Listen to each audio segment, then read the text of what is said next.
Why do we need to connect with people? Relationships are important in life. They make us feel safe and help us deal with stress. Relationships aren't only important in your personal life, though, as a business leader, you should also build professional relationships. Customers retain customers and manage your reputation. And it gives a best employee connect to make things work and keep all stakeholders happy with better outcomes. I know many people may be wondering what I'm talking about. This is your host, Swami Sri Perambador, and you're listening to Leadership in Crisis. And we have invited a special guest, Dr. David Bradford, professor from Stanford University, to talk about his latest book, Connect, Building Exceptional Relationship with Family, Friends, and Colleagues. Dr. David Bradford is Eugene O'Kelly to Emeritus Senior Lecturer in Leadership at the Graduate School of Business, Stanford University. He received his BA in Psychology from Oberlin College in 1960 and PhD in Social Psychology from the University of Michigan in 1966. After graduation, he was assistant professor in the Department of Psychology at the University of Wisconsin-Madison from 1966 to 1969. And in 1969, he came to Stanford University to join the Graduate School of Business in order to develop what has become the landmark course in the MBA program, Interpersonal Dynamics, that we always call touchy and feely. He was the founder and first director of the Management and Organizational Behavior Teaching Society that focuses on innovative approaches to experimental learning. He was also the first editor of the Journal of Management Education. His research and consulting has focused on the question, what does it take for individuals and teams to achieve high performance? This has led to developing new approaches to leadership that release the potential within organization. In addition to numerous articles, he is co-author of the best-selling books Managing for Excellence, The Guide to Developing High Performance in Contemporary Organizations, Influence Without Authority, and Power Up, Transforming Organization Through Shared Leadership. He co-authored Reinventing Organization Development and co-authored with Carol Robin Connect, Building Exceptional Relationship with Family, Friends, and Colleagues. Dr. Bradford has lectured at the consulted for a range of organizations in the private sector, including Frito-Lay, Hewlett Packard, IBM, Levi Strauss & Co., McKinsey & Company, Raychem, Starbucks, Roche Pharmaceutical, as well as in such a not-profit organization as the Asian Art Museum of San Francisco, the Art Gallery of Ontario, the Detroit Institute of Art, the Getty Museum, and the Whitney Museum of American Art, and so many. I mean, he has a plethora of giving back and giving lectures at many different universities, organizations, and the companies. So it is definitely our privilege to have him on the show. Dr. Bradford, welcome to Leadership in Crisis. Thank you. Glad to be here. So there are so many things we can talk, and you are such a knowledgeable scholar on this. So just to give a brief idea to our listeners, what is the deeper meaning of exceptional relationships from your perspective? Yes. First of all, let me say relationships are in a continuum. Some of our relationships are casual, some are closer. Hopefully, those that are important to us are strong and robust. And we would say a few could become exceptional. Exceptional isn't the goal for all relationships. But what characterizes an exceptional relationship are the following factors. One is, can I be myself? And can I build conditions where you can be yourself? Mm-hmm. And much of life, we present an image, we spit an image on the belief that if I were truly myself, I would be less powerful, leader-like, influential, likable, and so on. And that's not true. The more we're ourselves in an appropriate way, I think the more powerful we are. So that's one characteristic. Mhm. Characteristic is we can be honest with each other. I can say what I mean and mean what I say, and you don't have to read between the lines. The third thing is I can trust that you won't use my self-disclosure, my honesty against me, but that you have concerns for me. And that ties in with the fifth dimension, which is we're committed to each other's growth and development. And finally, we can disagree. We can even get into conflict, and we can work it out productively. Not all relationships can be on the top in all of these. Takes a lot of effort, as the book shows, but maybe there are 4 or 5 at work, at home, with friends, where you can be this way, and also use these dimensions to strengthen any relationship you have. Wow, fantastic. Wow, you gave a complete overview and you touched on some key elements, reading between lines. And that is always the problem because you are not candid or you're not transparent, maybe because you don't trust them, because you don't have that relationship. Always people say something and do something. I mean, you really narrated very well on different relationships. Thank you. So just have a spin to it, why these exceptional relationships is a key quality to a leader in the organization or in the business.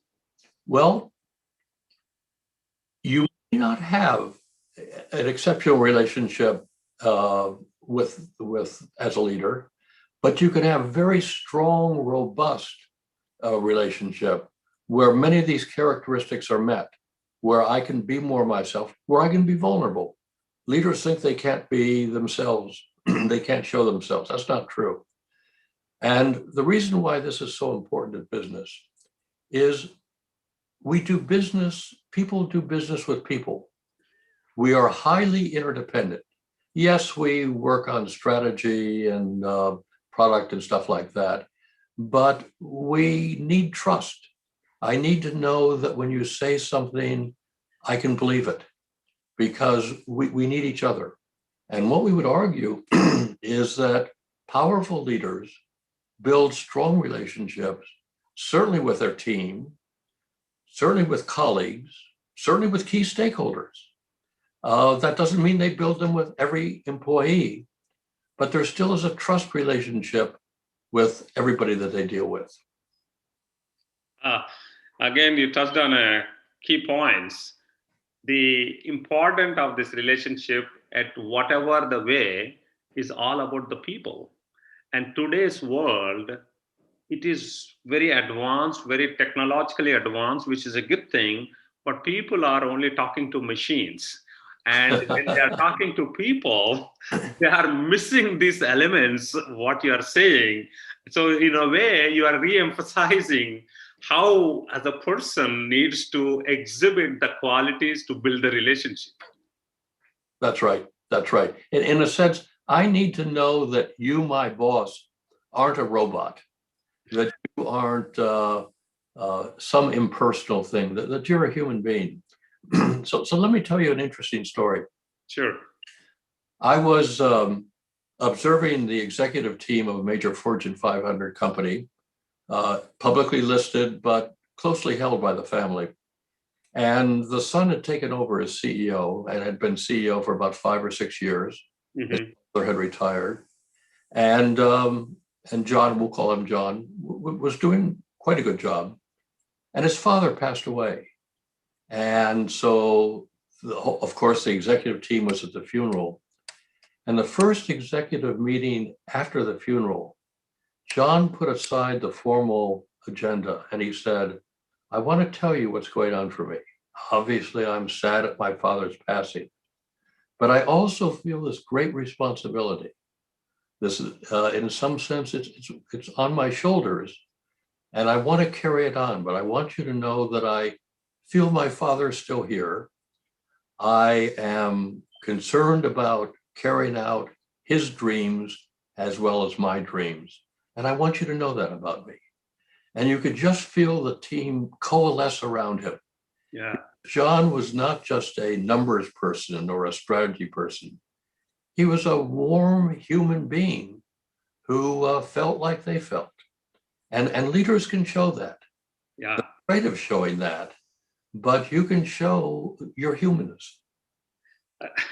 Very true, because I think people will forget sometimes when you are in an authoritative position, authority brings the leadership. That's what they think, and they forget at times that they do have feelings, they do have human abilities, and they never exhibit, and they sometimes just becomes ruthless and feels like a missionary.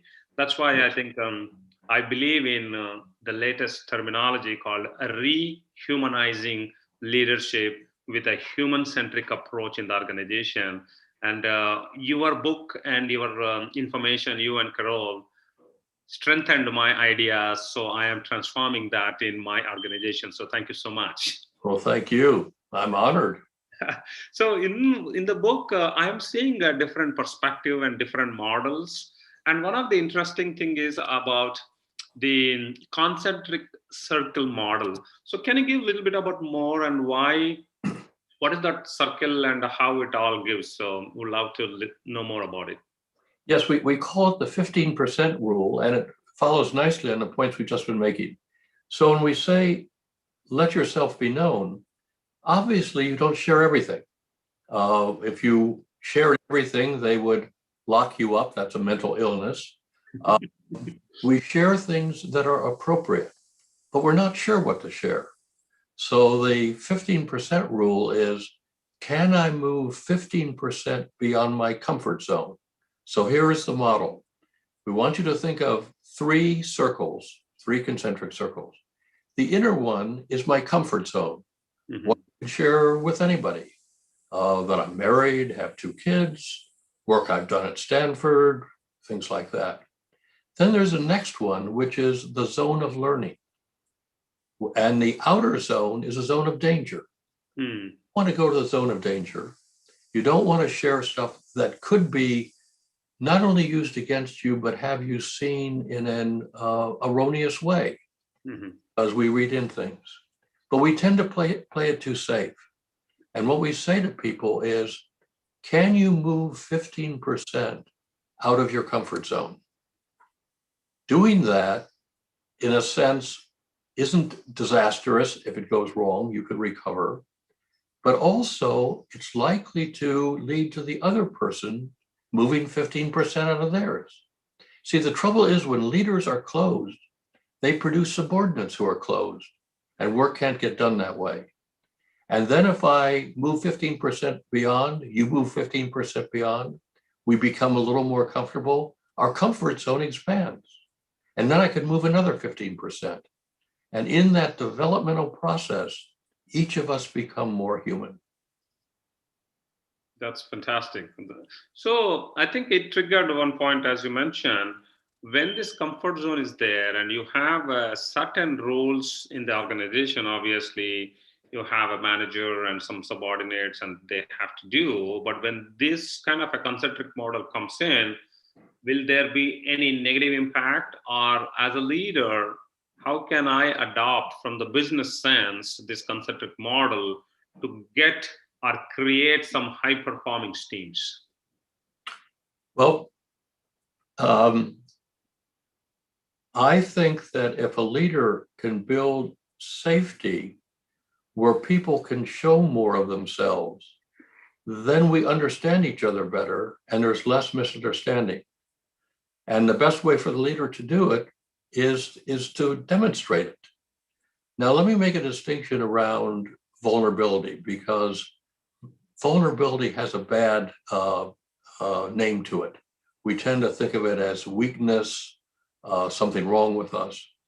And one of the things that we do when we teach this is we put the word vulnerability on the whiteboard and we say to students, what does this mean to you? And you get the usual stuff. It means weakness, frailty, incompetence. And then at some point, a student raises his hand and says, for me, it means courage. It means strength. And I think that if you could see vulnerability as, I have enough self-confidence, I can let you know this about myself. Now, here's a crucial distinction, and there's research to support it.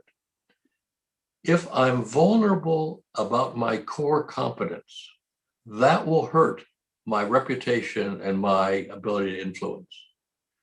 But if I'm vulnerable about me being human, so let me give an example. I remember a time in when I was teaching leadership at Stanford, and my son got quite sick, and I went in to teach the class.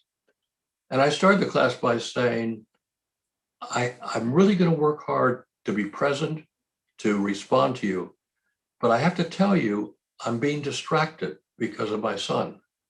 And I think if I say it, it's going to be easier for me to set it aside. That for me is vulnerability where I become human. And I could feel the class being supportive, and we had a great class. And leaders could do that. Leaders can say, this is what's going on for me. This is my hope. These are my dreams. This is what I'm worried about. This is where I need help. And leaders who pretend they don't need help are not getting the support and the full use of their subordinates that they need. No, very true. I think the vulnerability has become almost in the mainstream now, and as a leader, everybody has to exhibit, and it is definitely a core value somebody has to bring. But one of the critical element which I liked the way how you said is the difference between how the vulnerability is being used. The vulnerability, if you have in the core function, it is a problem. But if it is a nature as a human, which is not core competency, but it is a values or something you are saying in your example, that is absolutely right. And one of the things which I can share, which I felt personally, is when this pandemic hit, when I had my town hall meeting with thousands of my employees, they were all asking a lot of questions. And I happily said, I don't know, because I don't know. Mm-hmm. And because I cannot, yes, I'm a leader, but I cannot have all the answers with me because I am Yes. experiencing myself for the first time I never encountered. So do you think that was okay? Yes, because in a sense you implied, you see, there's a difference between do I have the answer and do I know that we can find the answer? And my Correct. guess is, Swani, that you conveyed a self-confidence. We're going to work this out. You can say, oh my God, I don't know what to do. We're going to go bankrupt. But you're saying, I don't have it. So when I do executive programs, I say to executives, do you probably know more than any one of your direct reports, but do you know more than all of them together? And if you do, you either have hired the wrong people or you're self-delusional. Yeah. And what we say, one of the key jobs of the leader is to release the potential in your team. And I think you do that when they trust you, when you have a relationship with them, when they can also say, I'm not sure, and can ask each other for help. That's where you get powerful results. No, absolutely. Very true. So in this example, exactly, because I said, I don't know, but we all will work together. Yes. And just we reviewed our financials of 2020, and we did pretty good because everybody stepped up. And Yes. in fact, we are one of the few companies, we hired more than hundreds of people in spite of pandemic, whereas a lot of other organizations are letting people go, but we hired many Uh-huh. and we changed the lives. So that's exactly right. So these qualities are very, very important. And one interesting thing which I would like to ask you, you have kept this also as a program for your MBA, and a lot Mm-hmm. of these people are coming and they are learning, and it is you are also calling as a touchy and feely. So, can you give a little bit about the program perspective and how these people coming from are getting benefited of this course? Yeah, it's a unique course, and it's unique not because it has elaborate cases or simulations and so on. It's really quite simple. And it's a notion that we learn about ourselves from each other. In a sense, I'm an expert about me, my needs and motives, even if I may kid myself. But there actually are three realities. One reality is what I know about me. Only I know that. The second reality is my behavior, words, what I say or don't say, nonverbals. And the third is impact on you. And I don't know that part about you, about me. We say it takes two to know one. I need you to know me. So right now, I intend to be clear. You and I are no talking. Only you know whether I'm clear. Now you're nodding, but you might just be very polite. So I don't think that's true. So I need to know the impact of my behavior. And in this course, students work in 12-person groups, quite unstructured, and they look at their interaction. And what is so exciting about it is students go in thinking, if I'm to be a leader, if I'm to be liked, if I'm to be sexy or influential, I have to pretend to be something I'm not. And as the term goes on, they become more and more honest. And what they find is how they really are is what works. So students walk out feeling very empowered that the real me, when shown appropriately, is much more leader-like, influential, attractive to other people. And that's why students report it as transformational, life-changing, because they discover a more fuller part of themselves. Excellent, excellent. No, I think it's a very hands-on course. It looks very interesting. So we need to go more about it. Thank you for sharing. When I was going back to your book, what I've seen is some of this is the feedback. And to build the relationships, we need to have some candid feedback. But sometimes, you know, personally, if I like somebody and if I say something to them as a feedback, sometimes that also has a backfire. So, can you give some kind of your experience and stories on how to give a better feedback in the organization, which will help to build more stronger relationships? Yeah. At Stanford, we say feedback is a gift. It's not something to bludgeon the other person with. And by the way, when I hear somebody say, I'm going to be brutally honest, they're usually more brutal than they are honest. So let me go back, because most of the time we give feedback the wrong way. We give feedback that comes from our ignorance, from our what we know. So let me go back to that three-part model I just gave before. If we think of three realities, what my intentions, second reality behavior, third is the impact. We say, think of a tennis net between the first and the second reality. Now you can't play in the other person's back court. That's not legitimate. And we say, stay on your side of the net.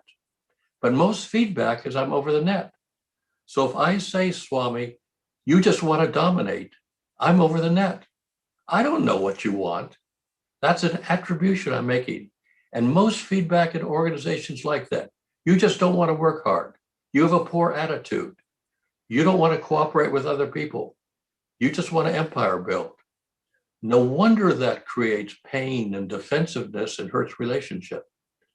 And also it's debatable.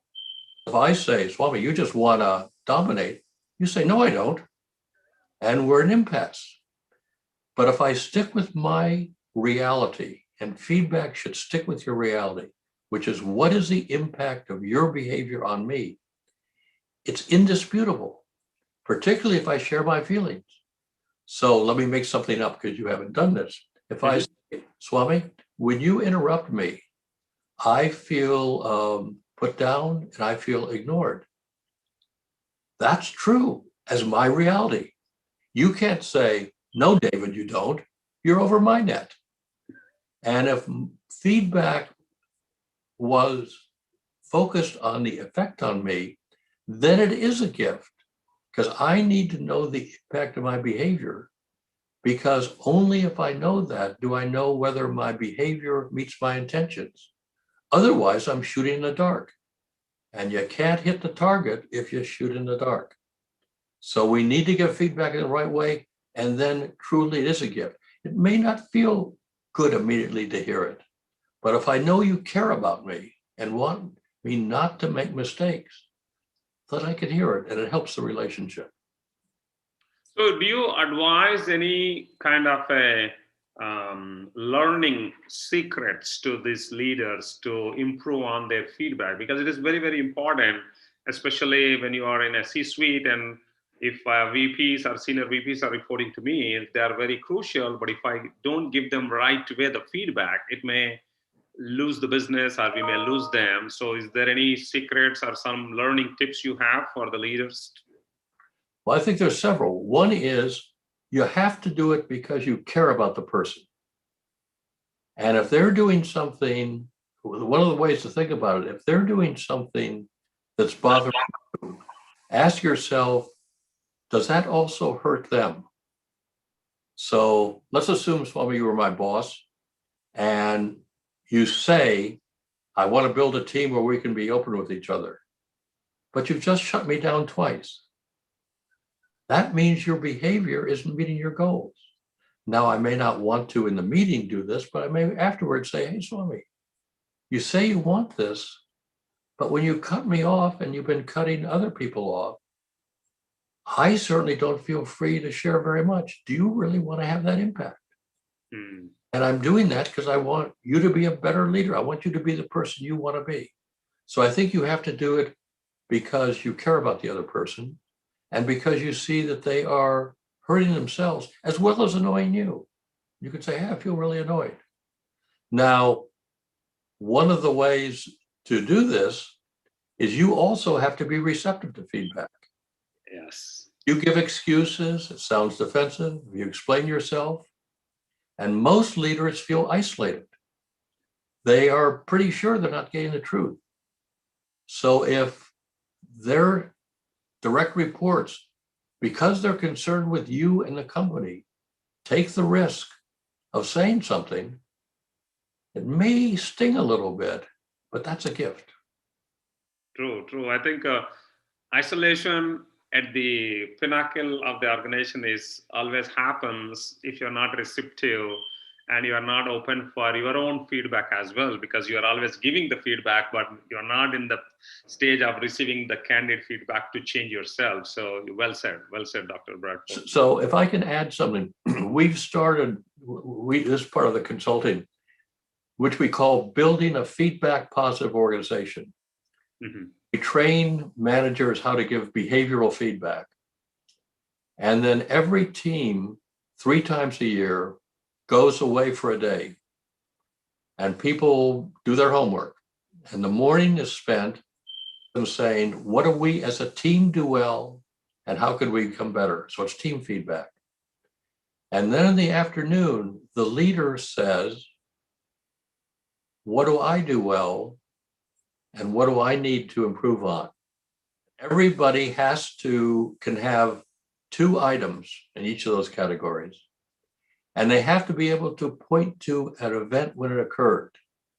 They can't say, I felt your comments are inconsiderate. They've got to say, 2 meetings ago, this is what happened. And after the leader gets the feedback and writes it down without explaining themselves, they then go around the team and give each other feedback. It makes the team stronger, understand each other better, more powerful. And then it cascades down the organization. So the VP of finance does it with his or her team. Yeah. And further on down. And we found it's hard. You've got to keep at it. But it makes a much more powerful organization. Fantastic, fantastic. So one final question to you on the book. So you spent so much of research, you and Carol, and wrote all the beautiful messages for me, but I'm sure there is a lot of hard work went behind in gathering the research. So how much time it took for you to come up with the book, and how many different organizations are the leaders you had a touch points, and how it is from the global perspective you have touched different people, because right now with all the virtual global is open. So just want to uh, just as a curiosity want to find out what all went behind the scenes. Good. Let me start with the global. It turns out already, and the book has just been out 2 weeks, is that 11 foreign publishers have bought rights to translate. And this is around the world. 4 are in Asia, Russia, Brazil, and so on. How we did it, a lot of it is based on this course that we talked about, that what we saw was when people could take the risk of being more themselves, be honest, magic happened. It also came from the consulting because both Carol and I do coaching and do organizational change. And when we saw that leaders started to become this way, um, again, powerful things happened. So it really was, I'm 54 years old, a lot of experience. Carol is in her 60s. We won't give her exact name, a lot of experience. And so we have all of that as the background. Now, it took us 3.5 years to write the book and write the book and to write it again and to try to distill all of this experience. What we also did is we wanted this book to be one that had an impact that people could use. So at the end of each chapter, we first have a self-reflection where we ask the reader, take this material and apply it to yourself. What do you do well? What do you need to work on? And then we've asked them to identify 4 relationships they want to improve. And we say, pick one of those relationships and apply this material to that and see what you learn from it. So it's very much of not just a book you pick up and put down, but it's a book that you pick up and use. And we hear that people are doing that, and it's very, very gratifying. No, that's one of the fantastic feature what you have provided in the book is the exercises. So it is not a regular book you just read and forget, but it is every chapter you are giving a pause button to us to reflect on what we studied, what we understand, and giving us an opportunity to explore the concepts and implement it in your own personal life. So that is absolutely mind blowing, and it's almost I would say it is like a workbook than just a book because I'm really working with the book. Good. No, so thank you so much, Dr. Bradford, for joining with me on this podcast and giving fantastic information about importance of the building relationships. And also as a leader, one has to know all these triads and they have to completely improve on, be vulnerable, and also be part of this feedback. So thank you